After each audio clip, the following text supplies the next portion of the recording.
ചെറുപ്പക്കാരിൽ ആക്രമവാസന കൂടി വരികയാണോ? സ്വന്തം സഹപാഠിയെ തന്നെ കുത്തിമലർത്തുക, അതുപോലെ തന്നെ നിരന്തരമായി പീഡിപ്പിക്കുക, ഇതിലെല്ലാം ആനന്ദം കണ്ടെത്തുന്ന ഒരു സമൂഹമായി നമ്മുടെ ചെറുപ്പക്കാർ മാറിക്കഴിഞ്ഞിട്ടുണ്ടോ? അത് വിദ്യാർത്ഥികൾ മാത്രമല്ല, മറ്റു രീതിയിലുള്ള ചെറുപ്പക്കാരിൽ പോലും ഇത്തരം ആക്രമണവാസന വല്ലാതെ കൂടുതലായി കാണുന്നുണ്ട്. ഓരോ ദിവസവും റിപ്പോർട്ട് ചെയ്യുന്ന ഓരോ വാർത്തകളനുസരിച്ച് നോക്കുകയാണെങ്കിൽ ആൺപെൺ വ്യത്യാസമില്ലാതെ ഒരു ക്രിമിനൽ ആക്ടിവിറ്റിയിലേക്ക് ചെറുപ്പക്കാർ ഇപ്പോൾ പോകുന്നതായി കാണാം. അപ്പോൾ അത് ഈ കാലഘട്ടത്തിൻ്റെ മാത്രം പ്രതിഭാസമാണോ, അതോ ഇതിങ്ങനെ തന്നെയാണോ? സത്യം പറയട്ടെ, ഇത് വളരെ പണ്ടേ ഉള്ള ഒരു കാര്യമാണ്. ചെറുപ്പക്കാരെപ്പോഴും ആക്രമവാസനയുള്ളവരാണ്. അവരെ സംബന്ധിച്ചിടത്തോളം ചില നിയന്ത്രണങ്ങളില്ലെങ്കിൽ അവർ ഈ രീതിയിൽ വഷളായി പോകും. ഇന്നത്തെ കാലഘട്ടത്തിൽ ആക്രമവാസനയ്ക്ക് നിയന്ത്രണങ്ങളില്ലാതായി മാറിയിട്ടുണ്ട് എന്നുള്ളതാണ് അതിൻ്റെ യഥാർത്ഥ വശം. അധ്യാപകർ വടി താഴെ വെച്ചു, പോലീസിന് പ്രതികളെ ഭയപ്പാടാണ്, അതുപോലെ തന്നെ രക്ഷിതാക്കൾക്ക് മക്കളുടെ മുമ്പിൽ കൈകൂപ്പി നിൽക്കേണ്ട അവസ്ഥ വരുന്നു. ഇതിൻ്റെ മറ്റൊരു കാരണം സാമ്പത്തികമായിട്ടുള്ള അഭിവൃദ്ധിയാകാം. അതുകൂടാതെ തന്നെ സാമ്പത്തികമായിട്ട് അഭിവൃദ്ധി വന്നപ്പോൾ മയക്കുമരുന്നുകൾ അങ്ങനെയുള്ള കാര്യങ്ങൾ വന്ന് ലഹരി പദാർത്ഥങ്ങളിലേക്കൊക്കെ കുട്ടികൾ വഴിമാറിയതായിരിക്കാം. എന്തു തന്നെയായിരുന്നാലും പല കാരണങ്ങൾ നമുക്ക് നിരത്താനുണ്ടാവും. അടിസ്ഥാന പ്രശ്നം ഇതൊന്നുമല്ല. Youth is foolishness, age will regret എന്നുള്ള ഒരു ആപ്തവാക്യമുണ്ട്. മലയാളത്തിൽ പറഞ്ഞാൽ യുവത്വം വിഡ്ഢിത്തങ്ങളെ കാട്ടിക്കൂട്ടുകയുള്ളൂ, പ്രായം പശ്ചാത്തപിക്കും. പ്രായം പശ്ചാത്തപിച്ചിട്ട് കാര്യമില്ലല്ലോ. അപ്പോൾ എന്താണ് യഥാർത്ഥ പ്രശ്നം എന്നുള്ളതിലേക്ക് നമുക്ക് വരാം. ഞാൻ ഡോക്ടർ അജയൻ വർഗീസ്, കോഴിക്കോട് ജില്ലയിൽ കുന്നമംഗലം പന്തീർപ്പാടത്തുള്ള institute of sexual and reproductive medicine എന്ന സ്ഥാപനത്തിൻ്റെ ഡയറക്ടറാണ്.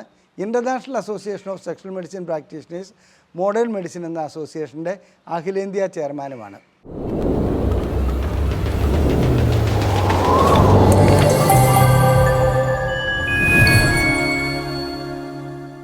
പറയട്ടെ, ഇന്ന് ചെറുപ്പക്കാരിൽ കണ്ടുവരുന്ന ആക്രമണവാസനയൊക്കെ കാലാകാലമായി ഉള്ളതാണ്.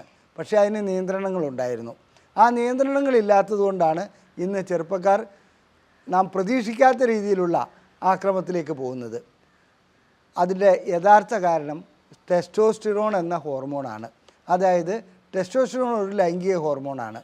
എന്നാൽ ടെസ്റ്റോസ്റ്റിറോൺ എന്ന ഹോർമോൺ വെറും ലൈംഗിക ഹോർമോൺ മാത്രമല്ല, മസിൽ പവർ ഉണ്ടാക്കുന്നു, എതിരിടാനുള്ള പ്രവണത ഉണ്ടാക്കുന്നു, ചിന്തിക്കാനുള്ള കഴിവുണ്ടാക്കുന്നു, സൗന്ദര്യം വർദ്ധിപ്പിക്കുന്നു.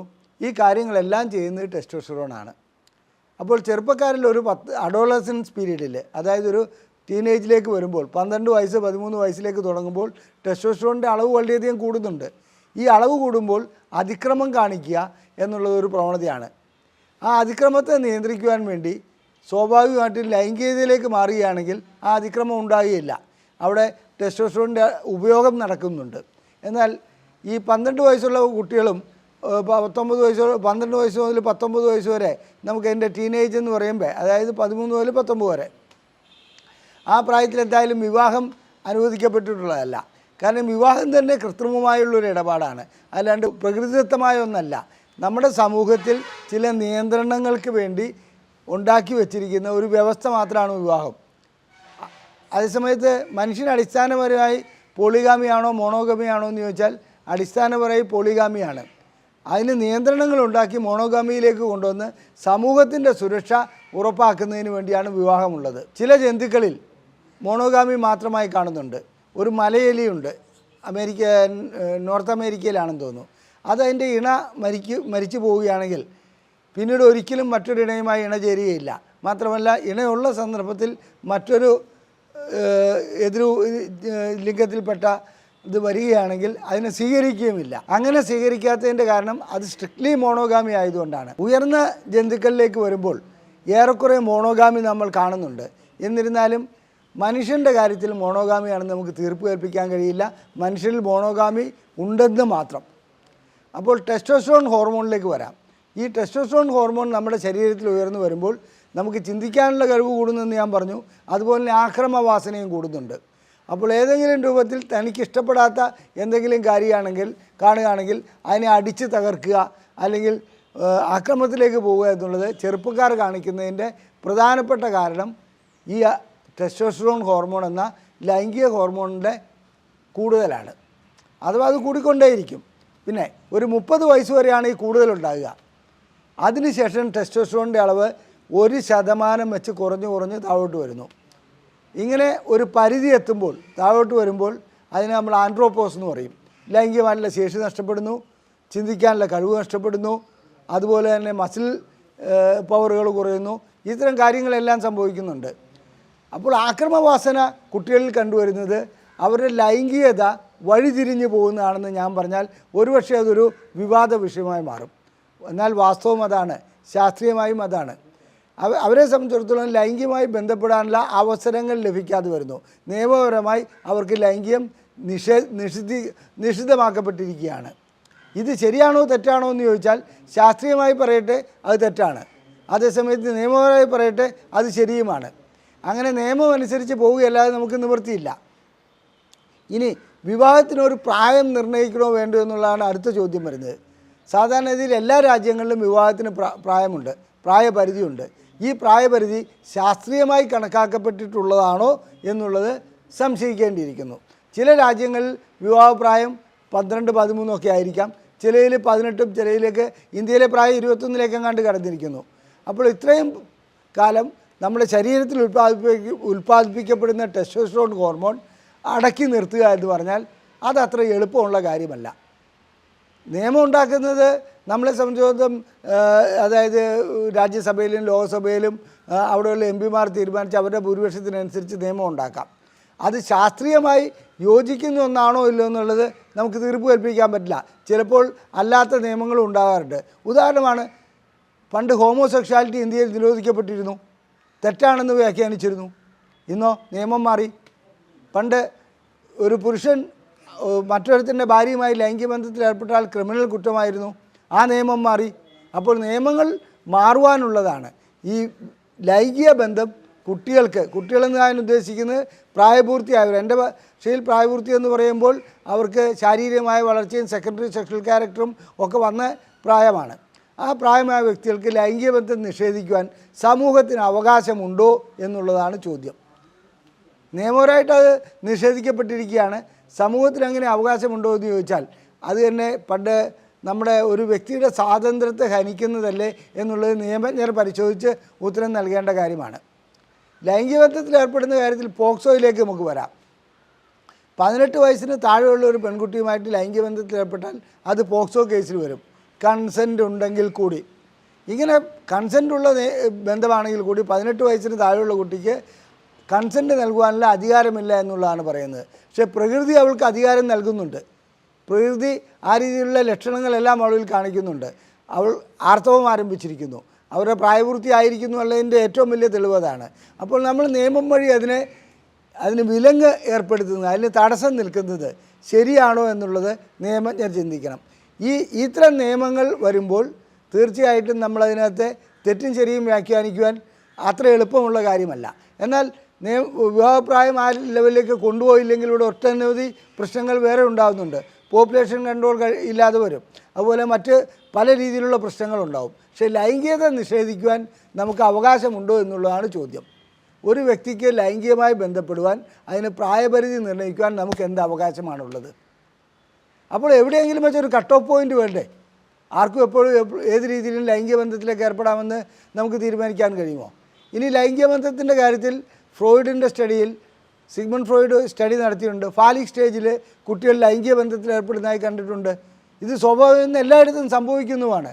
അവരെ നമുക്ക് കേസ് ചെയ്ത് ജയിലിലേക്ക് വിടുകയാണോ വേണ്ടത്? അപ്പോൾ എന്താണ് ശാസ്ത്രീയത, എന്താണ് ശാസ്ത്രവശം, അത് നാം കണക്കിലെടുക്കേണ്ടതുണ്ട്. അത് കണക്കിലെടുക്കാതെ നാം ഉണ്ടാക്കുന്ന നിയമങ്ങൾ ഒരിക്കലും നിലനിൽക്കുന്നതായിരിക്കില്ല. ഈ പോക്സോ എന്ന ആക്റ്റിൽ തന്നെ ഒട്ടനവധി വകുപ്പുകൾക്ക് മാറ്റം വരുത്തേണ്ടതുണ്ട്. എന്നാൽ ഒരു 30-40 വയസ്സായ ഒരു വ്യക്തി ഒരു 10 വയസ്സായ അല്ലെങ്കിൽ 12 വയസ്സായ കുട്ടിയെ പീഡിപ്പിക്കുകയാണെങ്കിൽ അത് കേസല്ലാതെ വേറെ എന്താണ് എടുക്കാൻ കഴിയുക? തീർച്ചയായിട്ടും അവിടെയാണ് ക്രിമിനൽ ആക്ടിവിറ്റിയിൽ, ക്രിമിനൽ നിയമങ്ങളിൽ മാറ്റങ്ങൾ വരുത്തേണ്ടത്. പ്രായപരിധി ആരെ പീഡിപ്പിക്കുന്നു എന്നുള്ളതിൽ പ്രായപരിധി നമ്മൾ നിർണ്ണയിക്കേണ്ടതുണ്ട്. അതുപോലെ തന്നെ എല്ലാം കുട്ടികളാണെന്നുള്ളത്. ഇപ്പോൾ 17 വയസ്സായ ഒരു കുട്ടി കൊലപാതകം നടത്തണു, അവന് ശിക്ഷ വളരെ ലഘുവായിട്ടുള്ളത്. അവന് 1 വർഷം കഴിഞ്ഞിട്ട് അത് നടത്തുന്നതിന് അവന് തൂക്കുകയറ് വരെ ലഭിക്കാം. അപ്പോൾ നമ്മൾ ഈ അസസ്മെൻറ്റിലേക്ക് പോകേണ്ടതുണ്ട്. എങ്ങനെ അസസ്മെൻറ്റിലേക്ക്? ഈ കുട്ടിയുടെ പ്രായത്തിനനുസരിച്ചുള്ള ചിന്താഗതികൾ ഇപ്പോൾ ഈ നടന്ന ഈ കാലഘട്ടത്തിൽ നടന്ന കൊലപാതകമൊക്കെ കണക്കിലെടുക്കേണ്ട.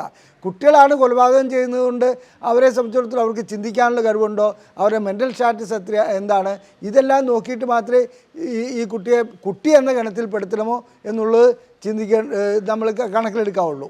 അതല്ല കുട്ടി എന്ന ലെവലിൽ നമ്മളെല്ലാവരെയും 17 വയസ്സ് 364 ദിവസമായ ഒരു കുട്ടി കൊലപാതകം നടത്തുന്നു, സാരമില്ല അവനെ പിടിച്ചിട്ട് പ്രായപൂർത്തിയായിട്ടില്ല എന്നുള്ള ഗണത്തിൽ കൊണ്ടുപോയിട്ട് ജുവനൈൽ ഹോമിലിടുന്നു.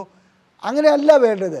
ഈ കുട്ടി കുറ്റം ചെയ്യുന്നുണ്ടെങ്കിൽ ആ കുറ്റം ചെയ്തത് ഏത് രൂപത്തിലുള്ള കുറ്റമാണ്. കുട്ടിയുടെ അറിവില്ലായ്മ കൊണ്ട് ചെയ്യുന്ന കുറ്റമുണ്ട്, അറിഞ്ഞുകൊണ്ട് ചെയ്യുന്ന കുറ്റമുണ്ട്. ഇപ്പോൾ ലൈംഗികതയുടെ കാര്യത്തിൽ ഒരു കുട്ടി ഇപ്പോൾ ലൈംഗികമായിട്ട് ബന്ധപ്പെട്ടു എന്നുള്ളതിൽ നമ്മൾ ശിക്ഷിക്കുക എന്നുള്ളത് തെറ്റാണെന്നുള്ള ഒരു അഭിപ്രായക്കാരനാണ് ഞാൻ. രണ്ടു കൂട്ടർക്കും സമ്മതത്തോടു കൂടിയാണെങ്കിൽ. അത് പ്രായപൂർത്തിയായിട്ടുണ്ടോ ഇല്ലയോ എന്നുള്ളതിൽ കുട്ടികൾ തമ്മിലാണെങ്കിൽ നമുക്ക് എങ്ങനെ കേസെടുക്കാൻ കഴിയും? ഇപ്പം 10ാം ക്ലാസ്സിൽ പഠിക്കുന്ന ഒരു പെൺകുട്ടിയെ 9ാം ക്ലാസ്സിൽ പഠിക്കുന്ന ഒരു ആൺകുട്ടി ഗർഭിണിയാക്കുന്നു. ആർക്കെതിരെ എന്ത് കേസെടുക്കണം എന്നാണ് പറയുന്നത്? ആ കേസെടുക്കുന്നതിൽ ഒരു ന്യായമുണ്ടോ? പ്രകൃതിദത്തമായ ഒരു സംഭവത്തെ നമ്മൾ വളച്ചൊടിച്ച് നമ്മളതിന് നിയമപരമായിട്ട് അത് കേസിലേക്ക് കൊണ്ടുപോകുന്നത് തെറ്റാണെന്നുള്ള അഭിപ്രായമാണ് എനിക്കുള്ളത്. നിയമജ്ഞർ ഈ കാര്യം ചർച്ച ചെയ്ത് ഇതിനൊരു പരിഹാരമുണ്ടാക്കേണ്ടതുമാണ്. ഇനി അടുത്ത ഒരു കാര്യം, ഏതെങ്കിലും ഒരു 14 വയസ്സോ അല്ലെങ്കിൽ 15 വയസ്സായ ഒരു കുട്ടി ഒന്ന് ഒളിഞ്ഞു നോക്കുന്നു, അവനെതിരെ കേസെടുക്കാൻ കഴിയില്ല. ഇനി അത് നിരന്തരമായി അവൻ ചെയ്യുകയാണെങ്കിൽ അവൻ്റെ മാനസിക നിലയ്ക്ക് എന്തെങ്കിലും തകരാറുണ്ടെന്നാണ് മനസ്സിലാക്കേണ്ടത്. അത്തരം കുട്ടികളെ ചികിത്സയ്ക്കാണ് വിധേയമാക്കേണ്ടത്. ഇനി പ്രായപൂർത്തി ആയിക്കഴിഞ്ഞ ചില വ്യക്തികളിലും ഇത്തരം ചില മാനസിക വൈകല്യങ്ങളുണ്ടാവാം. ഒളിഞ്ഞു നോട്ടം, അതുപോലെ തന്നെ ആ രീതിയിലുള്ള ലൈംഗിക വൈകൃതങ്ങൾ. അവർക്കെതിരെ നമ്മൾ കേസെടുക്കുന്നത് നല്ലത് തന്നെ, കേസെടുക്കണം. അത് കൂടാതെ നാം അതിൽ വിലയിരുത്തേണ്ട കാര്യം ഇവൻ്റെ മാനസിക വൈകല്യം, ഇവനെന്തെങ്കിലും തകരാറുണ്ടോ എന്നുള്ളതാണ്. തകരാറുണ്ടെങ്കിൽ അതിന് ചികിത്സയ്ക്ക് വിധേയമാക്കണം. ഇന്ന് ചെറുപ്പക്കാരിൽ കണ്ടുവരുന്ന സകല അതിക്രമങ്ങളുടെയും പിന്നിൽ നിയന്ത്രണമില്ലായ്മയാണ്. ടെസ്റ്റോസ്റ്ററോൺ ഹോർമോൺ അന്നും ഇന്നും ഒരുപോലെ തന്നെയാണ്.